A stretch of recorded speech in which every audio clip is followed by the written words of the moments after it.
Le doute de soi. Comprendre, apprivoiser et transformer l'incertitude grâce au stoïcisme. Et si je te disais que ce qui te bloque depuis des années, ce n'est pas la peur, ce n'est pas le manque de talent, ce n'est même pas les autres, c'est le doute. Le doute, c'est cette petite voix dans ta tête qui apparaît juste au moment où tu commençais enfin à avancer. Tu sais, celle qui te murmure. Et si tu échoues? Et si tu déçois? Et si tu n'es pas assez bien? Les stoïciens avaient déjà compris un truc essentiel. Ce n'est pas le doute qui détruit une vie. Ce sont les décisions qu'on prend parce qu'on le croit. Aujourd'hui, on vit dans le monde le plus bruyant de l'histoire. Tout le monde a une opinion sur toi. Tes proches, tes collègues, Instagram, TikTok, les algorithmes. Résultat, tu doutes de tout, de ce que tu veux, de ce que tu ressens, de ce que tu es. Mais imagine un instant que tu puisses faire la paix avec ton doute. Pas le supprimer, ce serait impossible. Mais l'apprivoiser, le transformer en une boussole intérieure, en un signal, pas en une prison mentale. C'est exactement ce que proposaient Euripide, Sénèque, Épictète et Marc Aurèle. Un art de vivre qui t'apprend à regarder ton doute droit dans les yeux et à répondre « Je t'entends, mais je continue ». Dans ce guide, on va explorer la place du doute dans une vie stoïcienne. Mais pas dans les livres poussiéreux. Dans ta vie, aujourd'hui. Dans ton travail, tes relations, tes décisions et tes rêves. Et si tu restes jusqu'au bout, tu repartiras avec un plan clair pour avancer, avec ou sans certitude. Parce que le problème, ce n'est pas de douter. Le problème, c'est d'oublier qu'on peut avancer quand même. Chapitre 1. Comprendre le doute. D'où vient cette voix intérieure? Le doute est une expérience universelle. Il traverse les siècles, les cultures, les générations. Les stoïciens le savaient déjà. Le problème n'est pas que nous doutions, mais que nous ne savons pas quoi faire de ce doute. Dans notre monde moderne, saturé d'informations, d'attentes, de comparaisons, cette voix intérieure est devenue plus bruyante que jamais. Ce premier chapitre explore ses origines, sa nature et ses manifestations concrètes aujourd'hui. 1. Le doute selon les stoïciens. Le doute égale un jugement erroné, pas une réalité objective. Pour les stoïciens, le doute n'est pas un fait. Ce n'est pas un danger réel. C'est un jugement de l'esprit, une interprétation que l'on confond avec la réalité. Épictète affirmait: « Ce ne sont pas les choses qui nous troublent, mais l'opinion que nous en avons. » Ton doute n'est donc pas une prophétie, mais un filtre mental. Sénèque: « Nous souffrons plus dans l'imagination que dans la réalité. » Cette phrase résume toute la dynamique du doute. L'imagination crée des scénarios négatifs, amplifiés, catastrophiques. Le cerveau, incapable de distinguer imagination et danger réel, réagit par la peur, l'évitement, l'immobilité. Résultat, le doute devient une prison inventée, mais ressentie comme réelle. L'incertitude fait partie de la nature humaine. Les stoïciens acceptaient une vérité fondamentale. La vie est incertaine par nature. L'erreur moderne, selon eux, n'est pas de douter, mais de croire que nous pourrions éliminer l'incertitude. Le doute apparaît donc quand nous résistons à cette réalité. Le doute comme manque de clarté intérieure. Dans la philosophie stoïcienne, le sage est celui qui voit clair. Le doute naît lorsque nos valeurs sont floues, nos intentions ne sont pas définies, nos émotions prennent le dessus. Le doute n'est pas un ennemi. C'est un signal que quelque chose en nous manque de structure. 2. Les formes modernes de doute. Le doute contemporain est beaucoup plus complexe et omniprésent que celui de l'Antiquité. Il s'est multiplié et diversifié, nourri par la technologie, le rythme de vie et la pression sociale. Doute de soi. C'est le plus courant. Je suis incapable. Je ne suis pas assez bon. Et si je n'y arrivais jamais? Il touche les décisions professionnelles, les relations, la créativité, la confiance en soi, doute existentiel, le doute sur le sens de la vie. Qu'est-ce que je fais ici? Quel est le bon chemin? Est-ce que je perds mon temps? Amplifié aujourd'hui par un monde où tout semble possible, et donc écrasant. Doute social, regard des autres. Le jugement extérieur est devenu une obsession moderne. Le doute naît de la peur du ridicule, de la critique, du rejet. Aujourd'hui, quelques likes peuvent modifier la perception que quelqu'un a de lui-même. Overthinking et anxiété moderne. Le doute devient hyperanalyse, paralysie décisionnelle, incapacité à agir, rumination permanente. L'époque moderne, avec ses notifications et son hyperinformation, multiplie les décisions à prendre, donc les occasions de douter. 3. D'où vient-il? Croyance limitante héritée. Nous ne naissons pas avec du doute. On nous apprend à douter. Par les remarques répétées, par les échecs mal interprétés, par la peur inculquée par les adultes. Ces croyances deviennent automatiques et invisibles. Pression familiale et sociale. Le doute naît lorsqu'on se demande: est-ce que je fais le bon choix? Est-ce que je rends les autres fiers? Est-ce que je suis à la hauteur de leurs attentes? La pression des parents, de la société et des normes crée un doute structurel. Comparaison numérique, réseaux sociaux. Jamais l'humanité n'avait autant comparé. Sa carrière, son physique, son talent, son couple, sa valeur personnelle. L'exposition constante aux meilleures versions des autres crée un doute permanent sur sa propre vie. Surstimulation et incapacité à entendre son intuition. Le doute augmente on ne sait plus se concentrer, on ne sait plus décrocher, on ne sait plus s'écouter. Le bruit extérieur étouffe la voix intérieure. Perfectionnisme moderne. Nous vivons dans une culture qui valorise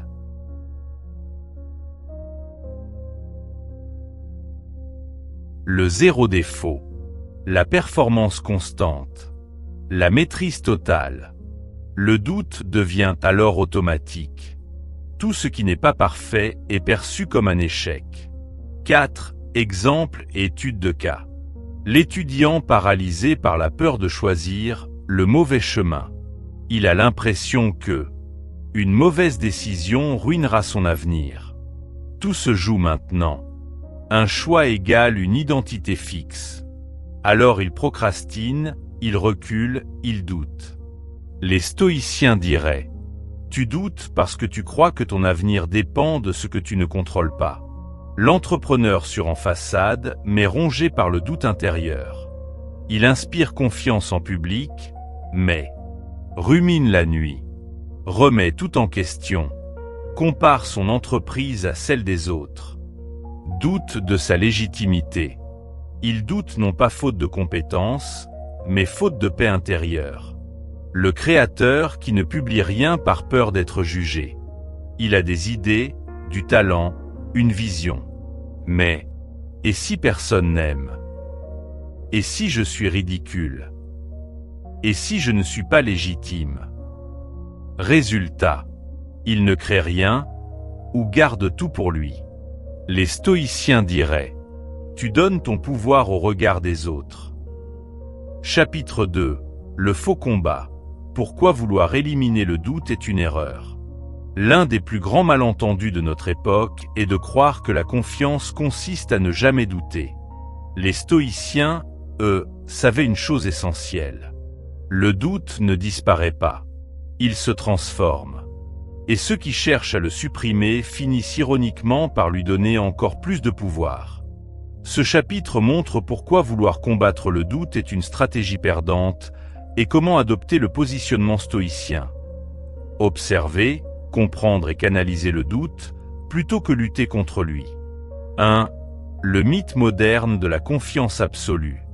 Pensée positive toxique. La culture contemporaine a développé une idéologie dangereuse. Si tu doutes, c'est que tu n'as pas confiance en toi. Si tu doutes, tu es faible. On y entend. Pense positif. Élimine tes peurs. Aie confiance en toi 100% du temps. Cette injonction crée un double problème. Elle culpabilise ceux qui doutent. Elle crée une illusion. La confiance serait un état émotionnel constant. Les stoïciens disaient l'inverse. La confiance est un résultat, pas un prérequis. Elle vient de l'habitude d'agir malgré l'incertitude. Réseaux sociaux, l'illusion du succès sans hésitation. Aujourd'hui, on voit des vidéos de personnes qui réussissent du premier coup, semblent sûres d'elles à chaque étape, n'évoquent jamais leurs hésitations, affichent une trajectoire parfaite. Ce montage est une fiction. Dans la vraie vie, les meilleurs leaders doutent, les artistes doutent, les sportifs doutent, les entrepreneurs doutent. La différence n'est pas l'absence de doute, mais leur capacité à ne pas laisser ce doute commander leur vie. Le stoïcisme, la confiance vient de l'action, pas de l'émotion. Les stoïciens étaient extrêmement clairs. On ne contrôle pas nos émotions premières, mais on contrôle ce qu'on fait ensuite. La confiance n'est pas une émotion magique, c'est une conséquence. Tu agis, tu apprends, tu te renforces, la confiance apparaît. Tu attends d'être sûr, tu n'agis pas, tu alimentes le doute. La confiance est donc construite, pas ressentie. 2. Vouloir écraser le doute crée son renforcement. Mécanisme psychologique de résistance. Plus on cherche à s'en débarrasser, plus le doute devient envahissant. C'est le paradoxe de la suppression mentale.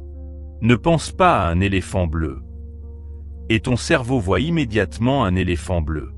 Vouloir éliminer le doute active exactement ce qu'on cherche à éviter. Le doute devient tabou, il devient plus puissant. Beaucoup de personnes pensent « Si je doute, je suis nul ».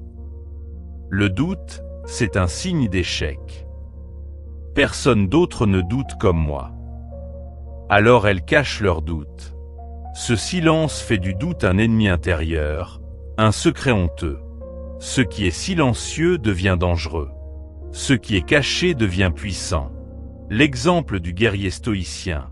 Observer, non combattre. Les stoïciens utilisent souvent l'image du guerrier. Le guerrier n'attaque pas tout ce qui bouge. Il observe, il évalue, il agit ensuite. Avec le doute, même principe. Ne pas combattre. Ne pas fuir. Observer ce que le doute dit. Décider ce qui mérite attention ou non. Laisser passer ce qui n'a aucune valeur. Épictète enseignait. Examine l'impression. Est-elle utile ou inutile? Le doute n'est pas un ennemi. C'est un message. Et tous les messages ne méritent pas une réponse. 3. Le doute utile différent du doute destructeur. Tous les doutes ne se valent pas. Le stoïcisme permet une distinction cruciale. Doute protecteur, prudence, réflexion. Ce doute est logique, rationnel, prudent, orienté vers la préservation, souvent fondé sur des faits. Exemple, est-ce que j'ai bien verrouillé la porte? Ai-je suffisamment préparé ma présentation? Ce partenariat est-il vraiment équilibré? Ce doute améliore la décision. Il protège, il structure, il éclaire. Doute paralysant, fuite, procrastination, autosabotage. Ce doute-là est émotionnel, exagéré, irrationnel, lié au regard des autres, basé sur la peur, pas sur des faits. Exemple, et si je me ridiculise? Et si je ne suis pas assez bon? Et si je n'y arrive jamais? Ce doute bloque. Il crée procrastination, surréflexion, autosabotage, peur d'agir. Les stoïciens diraient: ce doute parle de ton ego, pas de la réalité. Comment les distinguer en situation réelle? Le doute utile pose des questions concrètes. Qu'est-ce que je peux améliorer? Le doute destructeur pose des questions impossibles. Et si je suis un raté? Et si tout s'effondre? Le doute utile mène à l'action. Le doute paralysant mène à l'inaction. Le doute utile s'appuie sur des faits. Le doute destructeur s'appuie sur l'imagination. La clé stoïcienne. Le doute utile se résout en agissant. Le doute destructeur s'évapore en agissant. 4 exemples. L'artiste qui utilise son doute comme carburant. Un peintre se demande: est-ce que cette toile est vraiment aboutie? Ce doute lui permet de affiner sa technique, apprendre, progresser, chercher un nouveau style. Ce doute est créatif. Il améliore l'œuvre sans empêcher l'expression. À l'inverse, un doute destructeur l'amènerait à ne jamais montrer son travail. Le sportif qui transforme le doute en préparation. Un athlète ressent: et si je ne suis pas prêt pour la compétition? Ce doute l'incite à revoir sa stratégie, ajuster son entraînement, renforcer ses points faibles. Le doute devient un levier, pas un frein. Les stoïciens voyaient dans ce type de doute un allié de la vigilance et de l'excellence. Chapitre 3. Le doute de soi, quand l'esprit devient son propre ennemi. Le doute extérieur est gérable. Le doute logique est utile. Mais le doute de soi, c'est un autre monde. C'est le type de doute qui ne remet pas en question une situation, mais ta valeur, ta capacité, ta légitimité, et parfois même ton droit d'essayer. Les stoïciens ont passé leur vie à étudier ce phénomène, car ils savaient que le véritable obstacle n'est presque jamais le monde. Le véritable obstacle, c'est l'esprit. Ce chapitre décortique la mécanique du doute intérieur et montre comment le stoïcisme peut devenir un remède durable. 1. L'auto-jugement stoïcien. L'importance du dialogue intérieur. Nous parlons tous avec nous-mêmes. Ce dialogue invisible façonne notre confiance, nos décisions, nos émotions, notre image personnelle. Le problème n'est pas que ce dialogue existe, mais qu'il est souvent dominé par des opinions non vérifiées. Les stoïciens insistaient: tu te juges plus durement que le monde ne te jugera jamais. Épictète: ce ne sont pas les choses qui nous troublent, mais notre opinion des choses.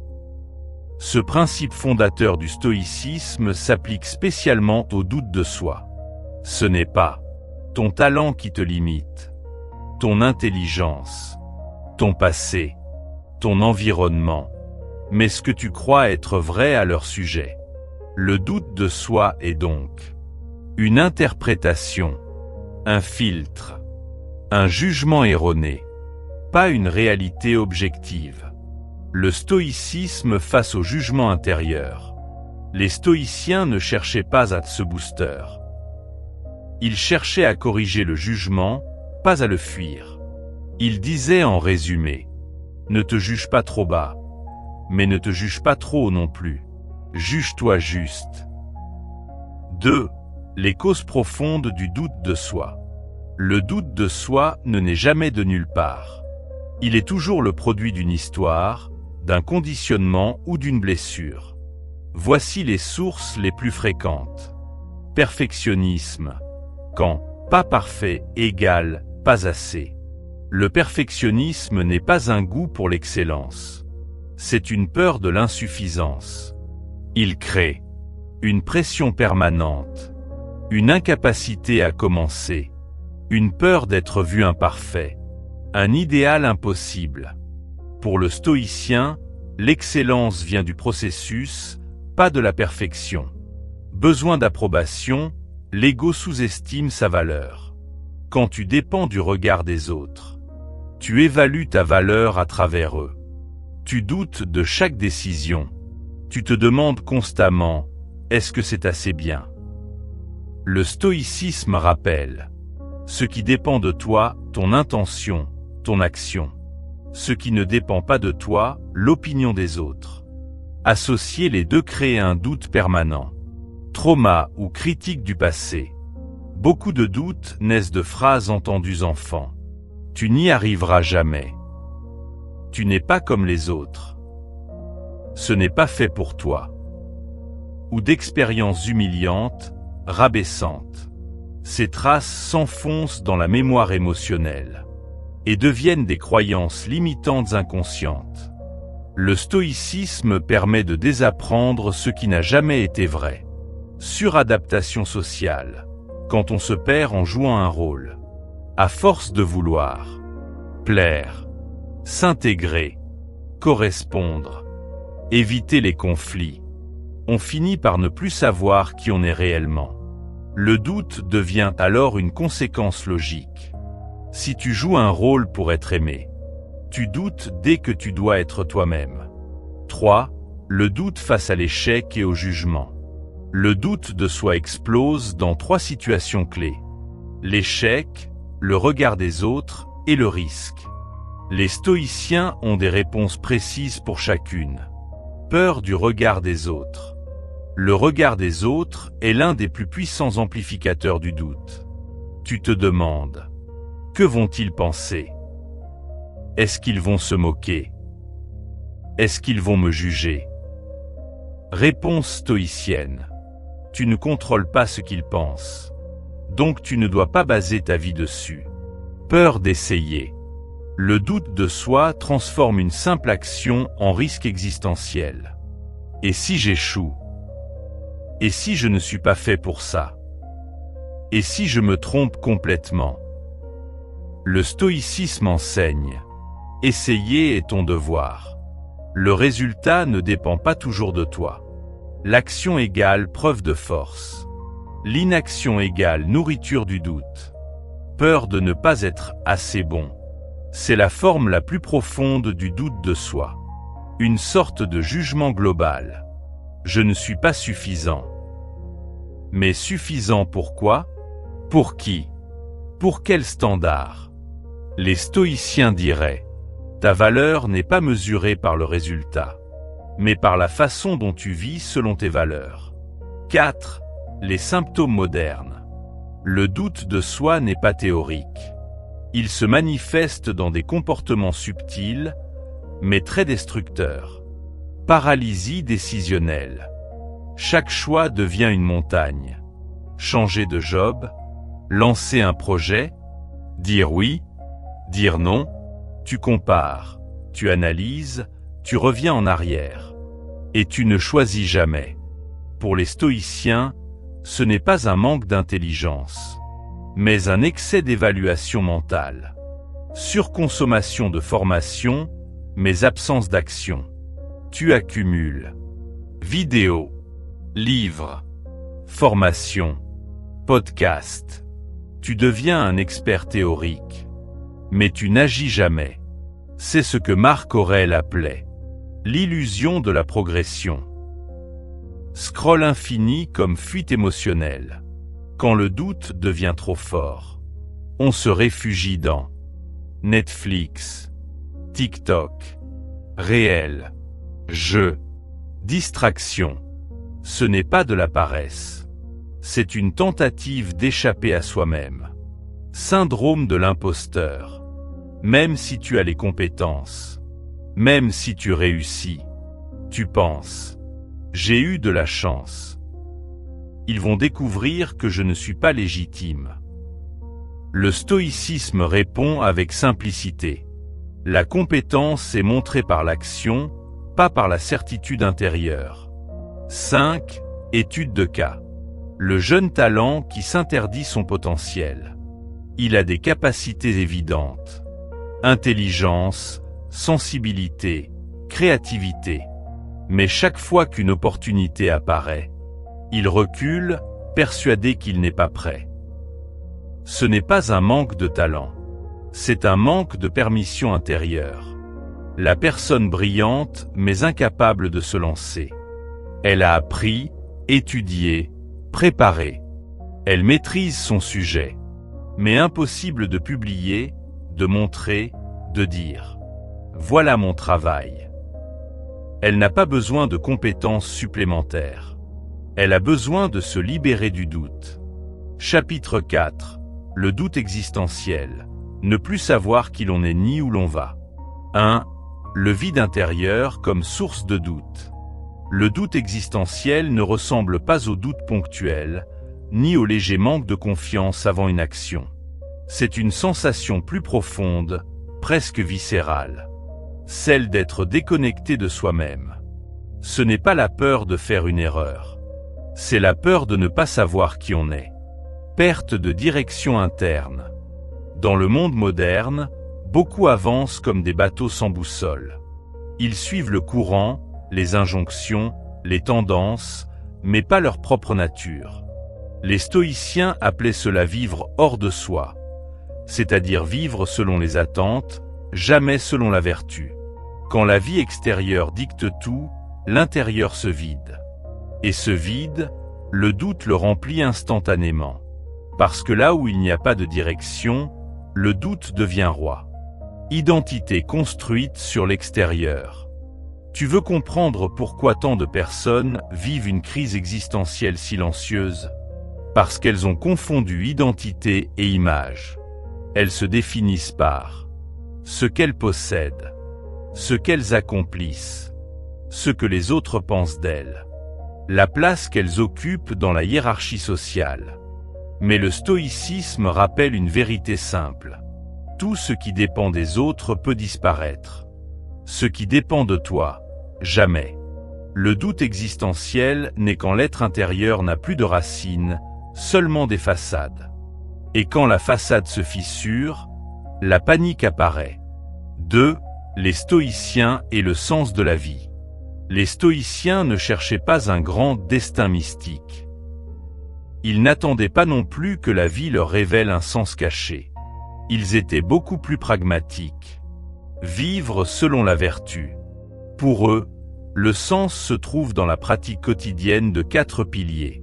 Sagesse, courage, justice, tempérance. Pas dans une carrière parfaite. Pas dans un accomplissement visible. Pas dans l'opinion des autres. Le sens est dans la manière d'agir, pas dans le résultat. Dès lors, le doute existentiel devient moins angoissant. On ne doute pas du chemin quand on devient le chemin. La vie sans but est errante.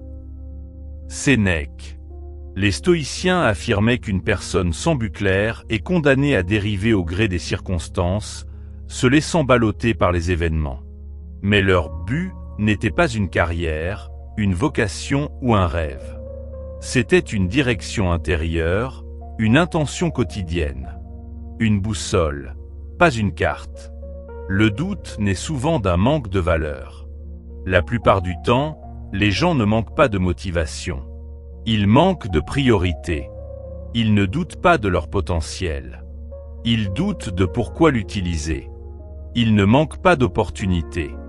Ils manquent de lignes directrices pour choisir. Dans un monde saturé d'options, celui qui n'a pas de valeur forte finit par douter de tout. 3. Les grandes questions modernes.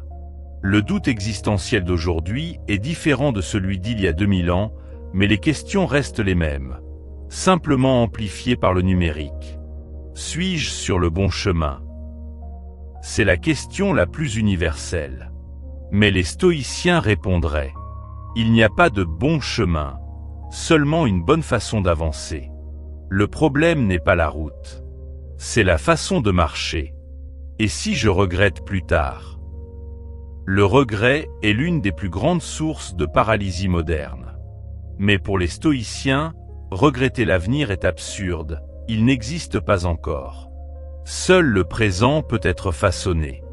Le regret futur n'est qu'une fiction émotionnelle. Ai-je une mission? Beaucoup cherchent leur mission comme s'il s'agissait d'un trésor caché.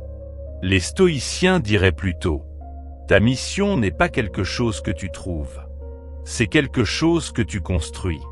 4. Comment le stoïcisme apaise l'angoisse existentielle? Clarification des valeurs. Au lieu de demander « que dois-je faire ?», un stoïcien demande « quelle est l'action juste ici et maintenant ?» Cette question élimine 80% du doute, parce qu'elle nous remet dans ce qui dépend de nous. Connexion à la nature humaine. Les stoïciens enseignent que notre nature n'est pas un concept vague. C'est notre capacité à raisonner, créer, contribuer, aimer, agir avec humilité. Quand tu oublies ta nature, tu doutes. Quand tu reviens à elle, tu redeviens clair. Acceptation du flux de la vie. Le doute vient souvent de la résistance. Et si les choses ne se passent pas comme prévu? Le stoïcisme renverse la perspective.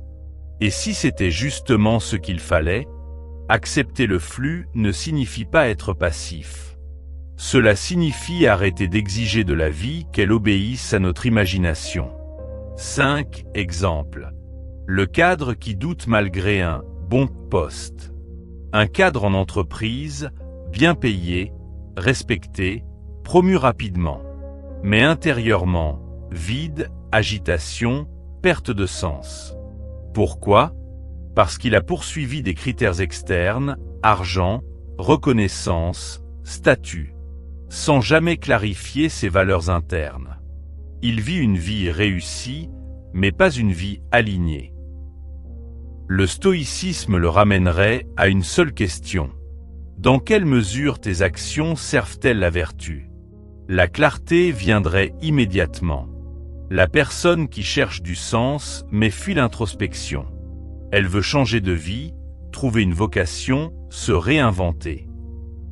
Elle lit des livres, suit des formations, écoute des podcasts. Mais elle s'évite elle-même.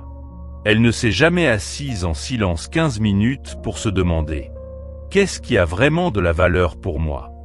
Le stoïcisme lui rappellerait « Tu ne trouveras rien à l'extérieur tant que l'intérieur reste flou. » Chapitre 5. Sortir de la paralysie. Agir malgré le doute. 1. Le stoïcisme, philosophie d'action. Le stoïcisme n'est pas une philosophie de contemplation.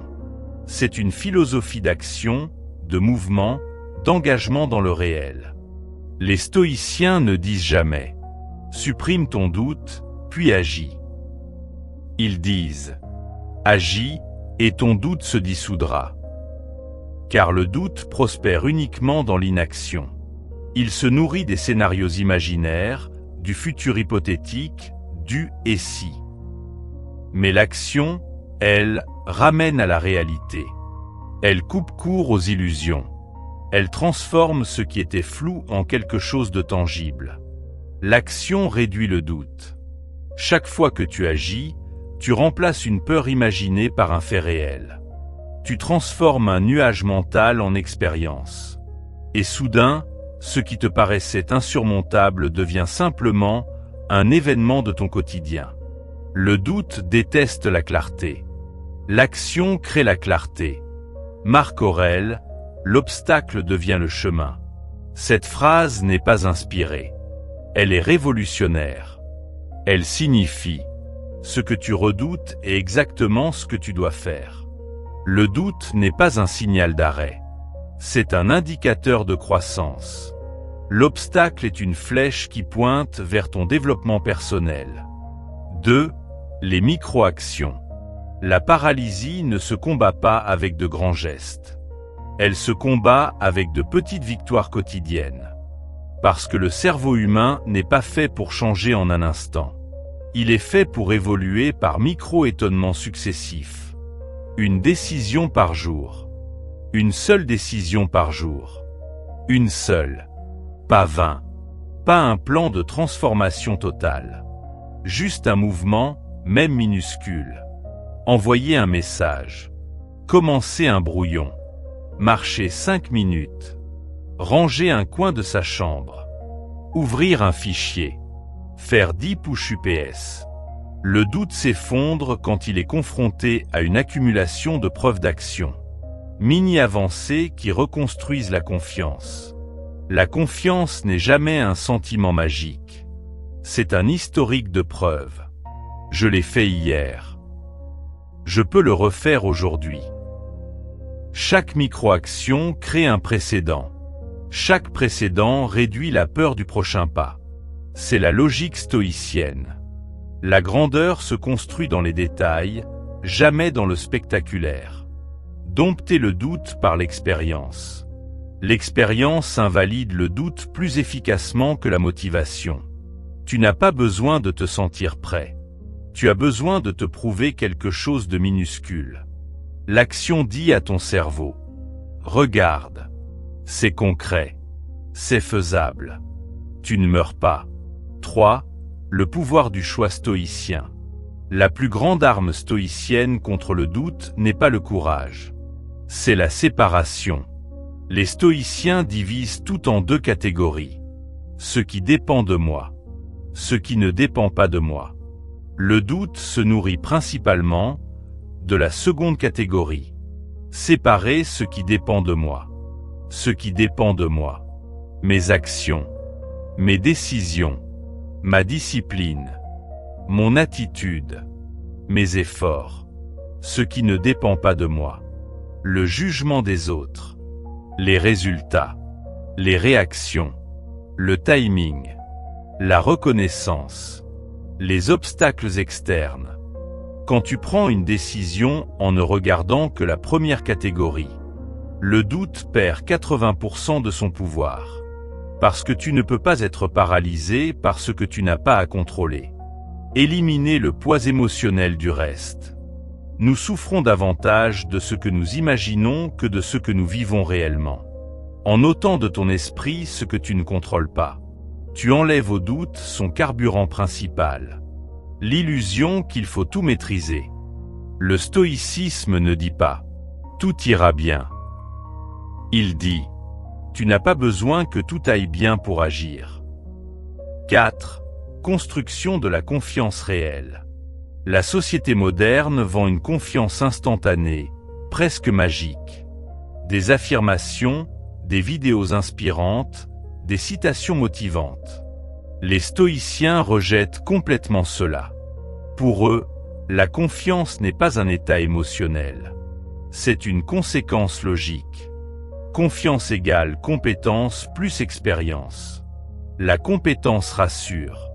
L'expérience stabilise.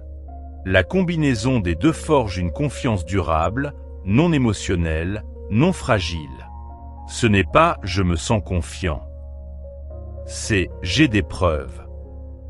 Le stoïcisme refuse la confiance magique. La confiance qui repose sur des émotions est instable. Elle monte et descend comme une vague. La confiance stoïcienne repose sur des faits. Tu peux être fatigué, stressé ou inquiet, et quand même confiant, parce que tu sais que tu as déjà fait face. L'efficacité personnelle comme antidote. Rien ne tue le doute plus efficacement que savoir que tu peux t'adapter, savoir que tu peux apprendre, savoir que tu peux recommencer, savoir que tu peux endurer. La confiance réelle ne vient pas de la certitude. Elle vient de la préparation intérieure. 5 exemples. La personne qui reconstruit sa confiance après un échec. Elle a tout perdu. Un projet, une relation, une opportunité. Elle doute d'elle-même. Elle se sent brisée. Le stoïcisme réoriente. L'échec n'est pas un verdict. C'est un terrain d'entraînement. Alors elle recommence par micro-actions. 10 minutes de travail par jour. Un appel. Un petit engagement. Et petit à petit, la confiance revient, non pas parce qu'elle se sent mieux, mais parce qu'elle fait mieux. Le salarié qui ose enfin entreprendre une transition. Il n'a pas besoin de tout quitter. Il commence par 30 minutes par jour sur un projet. L'exploration d'une nouvelle compétence. Un test simple. Publier, demander, proposer. En quelques mois, il construit une base solide, une preuve interne. Le doute n'a plus prise sur lui, parce qu'il voit sa propre progression, jour après jour. Ce n'est pas le courage qui l'a libéré. C'est la discipline douce et continue. Chapitre 6, la maîtrise intérieure. Stabiliser l'esprit face au doute. Le doute n'est pas toujours une tempête extérieure. La plupart du temps, il est fabriqué par l'agitation de notre propre esprit. Les stoïciens ne cherchent pas à devenir invulnérables. Ils cherchent à devenir inébranlables. Ils ne veulent pas supprimer les émotions, mais éviter que les émotions les gouvernent. Ce chapitre est le cœur du travail intérieur stoïcien. Comment stabiliser l'esprit pour que le doute ne prenne plus toute la place. 1. Les pratiques stoïciennes pour dompter le doute. Les stoïciens n'attendent jamais une émotion idéale pour agir. Ils utilisent des outils pratiques, quotidiens, puissants. Journaling stoïcien. Chaque matin ou chaque soir, écrire pour vider la tête et structurer le mental. Question essentielle. Qu'est-ce qui me fait douter aujourd'hui? Est-ce un fait ou une interprétation? Qu'est-ce qui dépend de moi? Quelle action minimale puis-je faire maintenant? L'écriture transforme le chaos en clarté. Elle arrache le doute de la tête et le met sur le papier, où il devient moins effrayant, plus concret, plus gérable. Auto-questionnement rationnel. Inspiré d'Épictète. Examine tes impressions. Chaque fois qu'une pensée de doute surgit, est-ce vrai? Est-ce prouvé? Est-ce utile? Est-ce sous mon contrôle? 80% de nos doutes s'effondrent sous le poids de ces questions simples. Méditation de visualisation négative, premeditatio malorum. Les stoïciens s'entraînent mentalement à imaginer les obstacles réalistes. Et si je me trompe? Et si ça ne marche pas du premier coup? Et si les gens critiquent? Ils vivent mentalement le scénario avant qu'il n'arrive. Ce qui leur donne une résilience préventive. Le but n'est pas d'être pessimiste, mais d'être préparé. Memento mori. Rappel stoïcien. Tu vas mourir. Non pour angoisser, mais pour relativiser. Ce doute vaut-il vraiment la peine de s'autodétruire intérieurement? Souvent, la réponse est non. Le memento mori libère de la peur du regard des autres, du perfectionnisme, de l'inaction. Il recentre sur l'essentiel. 2. Développer la solidité émotionnelle. Le doute n'est pas seulement une pensée. C'est une charge émotionnelle. Les stoïciens dissocient les deux. La pensée n'est qu'un stimulus. L'émotion est une réaction à ce stimulus. Apprendre à respirer face à l'incertitude. Quand le doute surgit, le corps réagit. Tension, souffle court, agitation. La respiration diaphragmatique stoïcienne permet de ralentir le rythme cardiaque, apaiser le système nerveux, ramener l'esprit au présent. Respirer égale récupérer son pouvoir décisionnel.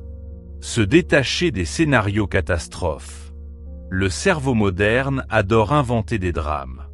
Les stoïciens nous apprennent à dire « Ce n'est qu'un scénario, pas la réalité ». La pensée perd immédiatement son pouvoir. Apaiser l'esprit en surchauffe. Le doute survient souvent lorsque on est épuisé, on n'a pas dormi, on est saturé d'informations, on est trop stimulé. Les stoïciens insistaient sur le repos, la sobriété mentale, la simplicité, les pauses intentionnelles. Ils savaient que la paix intérieure n'est pas un luxe. C'est une condition de la justesse. 3. Le doute dans les relations. Le doute relationnel est l'une des sources les plus fortes d'angoisse. Interprétation. Nous inventons souvent des intentions, des sous-entendus, des dangers qui n'existent pas. Le stoïcisme enseigne: ne porte pas un jugement avant les faits. Peur d'être blessé. Le doute protège, parfois trop. Nous avons peur d'être rejetés, d'être trahis, d'être mal compris, d'être jugés. Le stoïcisme répond: tu ne contrôles pas le cœur des autres. Tu ne contrôles que ta manière d'aimer, d'être, d'agir. Incertitude affective. Dans une relation, on ne peut pas tout savoir. On ne peut que communiquer clairement, rester aligné avec ses valeurs, accepter ce que l'autre ne peut pas donner. Le doute devient moins lourd quand on arrête de vouloir lire dans l'esprit d'autrui. 4. Rituel quotidien. Le stoïcisme n'est pas une théorie. C'est une discipline quotidienne. Rituel du matin, préparation mentale. 2 minutes suffisent. Qu'est-ce qui pourrait me déstabiliser aujourd'hui? Comment je choisis de répondre? Quel type d'être humain je veux être? C'est un bouclier invisible contre le doute. Rituel du soir, évaluation calme. Sénèque écrivait chaque soir: où ai-je douté inutilement? Où ai-je manqué de clarté? Comment puis-je faire mieux demain? L'objectif: amélioration continue, jamais culpabilité. Rituel contre le doute instantané, les 90 secondes stoïciennes. Quand le doute surgit fortement, respire profondément. Observe la pensée comme un objet extérieur. Pose une question stoïcienne. Est-ce que cela dépend de moi? En 90 secondes, le doute perd sa force émotionnelle. 5 exemples. Le manager anxieux devenu maître de son calme. Il doutait de ses décisions, craignait les conflits, se sentait illégitime. En appliquant journaling, respiration, séparation stoïcienne, dépend à ne dépend pas. Il est devenu stable, clair, apaisé. Son équipe ne comprend même plus comment il faisait pour douter autant. L'adulte qui apprend à poser des décisions sans angoisse. Toute décision était un combat intérieur. Peur de regretter, peur de décevoir, peur de se tromper. Grâce au rituel stoïcien, choisir une micro-action, évaluer calmement le soir. Visualisation négative. Il découvre qu'une décision imparfaite vaut 20 indécisions parfaites. Le mouvement remplace la paralysie. Chapitre 7. Transformer le doute, la voie stoïcienne vers la confiance profonde. Le doute est l'ombre permanente de l'esprit humain.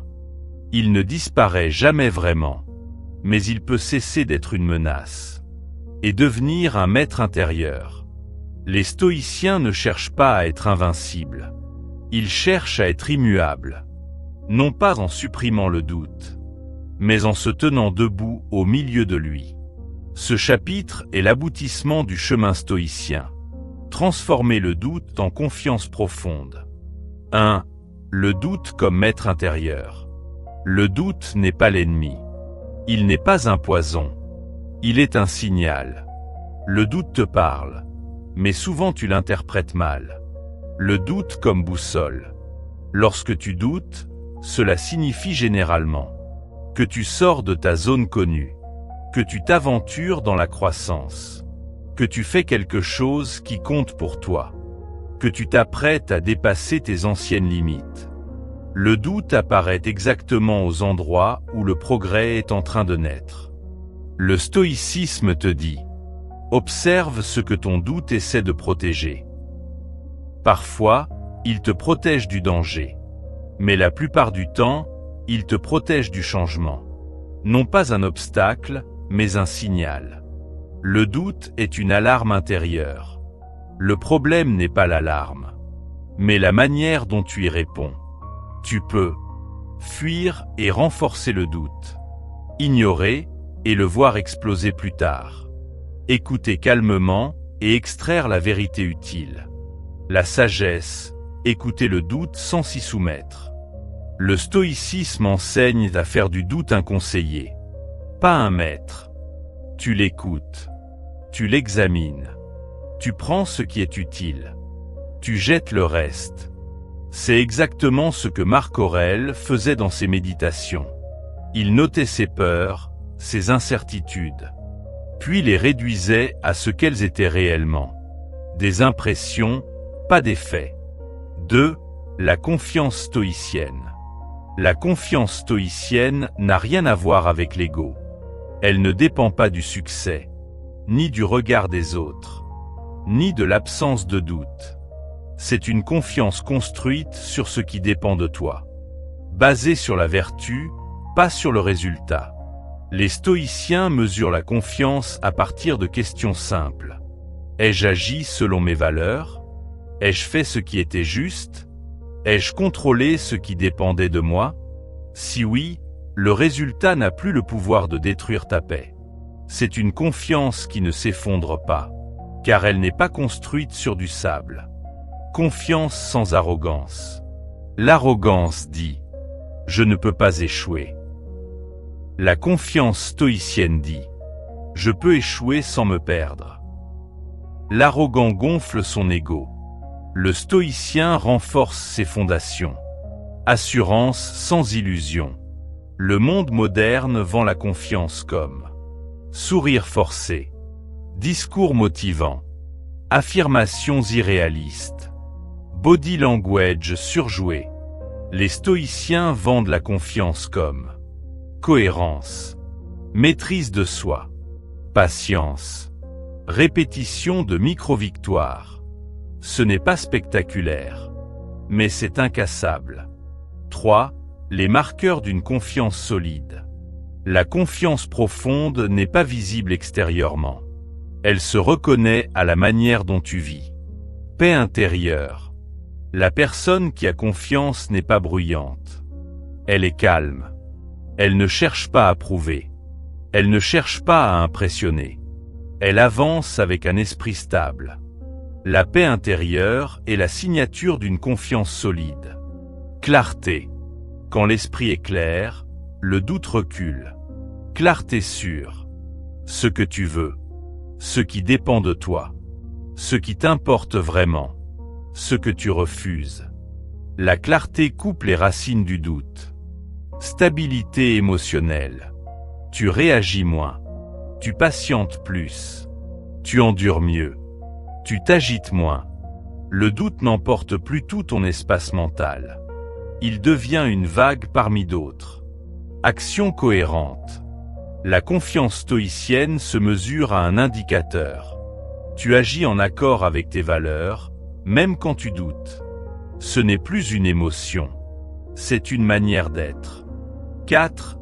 Mode de vie stoïcien moderne. Le doute ne disparaît jamais. Mais tu peux créer un style de vie dans lequel il perd 90% de son pouvoir. Voici les bases du mode de vie stoïcien qui permet une confiance durable. Minimalisme mental. Réduire ce qui surcharge. Informations inutiles. Notifications toxiques. Comparaison sociale. Opinions extérieures. Un esprit allégé est naturellement plus confiant. Alignement action-valeur. Quand tu vis en contradiction, tu doutes. Quand tu vis en accord, tu avances. Les stoïciens insistaient. Agis comme l'homme que tu veux devenir. Le doute diminue quand la vie devient alignée. Service et contribution. Le doute naît souvent du repli sur soi. La contribution élargit l'esprit. Lorsque tu te sens utile, même un peu, tu te sens solide. Discipline de l'attention. Ton attention est ton pouvoir. Là où tu la mets, ta vie se construit. Les stoïciens disent « Protège ton esprit comme tu protégerais une forteresse ». En dirigeant ton attention vers le présent, l'action, les valeurs, la raison, tu deviens imperméable aux tempêtes mentales. Tu ne seras jamais une personne, sans doute. Mais tu peux devenir une personne qui comprend son doute, qui l'écoute sans l'adorer, qui agit malgré lui, qui s'élève grâce à lui. C'est cela, la confiance stoïcienne. Non pas l'absence de peur, mais la présence de force. Conclusion. Le doute n'a jamais été l'ennemi. Il n'est pas ce mur infranchissable qu'on nous a appris à combattre, ni cette faiblesse dont il faudrait se débarrasser pour réussir. Le doute est un compagnon de route, parfois bruyant, parfois discret, mais toujours porteur d'un message. Le stoïcisme nous apprend à le regarder en face, sans le fuir et sans l'exagérer. Il nous invite à distinguer le doute qui protège du doute qui paralyse, celui qui éclaire de celui qui enferme. Et surtout, il nous rappelle une vérité simple. C'est en avançant qu'on clarifie le chemin, jamais en attendant d'être sûr. La confiance profonde n'est pas un état magique accordé à quelques privilégiés. Elle se construit par la responsabilité personnelle, par la discipline quotidienne, par la clarté intérieure que l'on affine jour après jour. La confiance véritable n'élimine pas le doute, elle le replace à sa juste place. Elle nous permet de penser, de choisir, d'agir, même lorsque tout n'est pas parfaitement défini. C'est là que commence la sagesse. Non pas quand le doute disparaît, mais lorsqu'il devient le point de départ de notre lucidité. Défi de 30 jours, renouer avec la confiance profonde. Pour intégrer ces principes, je te propose un défi simple mais puissant. Chaque jour, pendant 30 jours. Écris une micro-décision que tu prends malgré le doute. Identifie une chose qui dépend de toi, et seulement de toi. Réalise une action cohérente avec tes valeurs. 30 jours. 30 actes de clarté. 30 petites victoires qui, mises bout à bout, reconstruisent une solidité que personne ne pourra t'enlever. Au bout du chemin, tu ne deviendras pas quelqu'un sans doute. Tu deviendras quelqu'un capable d'avancer avec lui. Et c'est cela, la véritable confiance stoïcienne. Abonne-toi dès maintenant pour apprendre à maîtriser tes émotions, affronter les épreuves et cultiver une paix intérieure durable. Dites-nous votre avis en commentaire et n'oubliez pas de partager la vidéo. Cela pourrait sauver une vie. À la prochaine pour d'autres enseignements.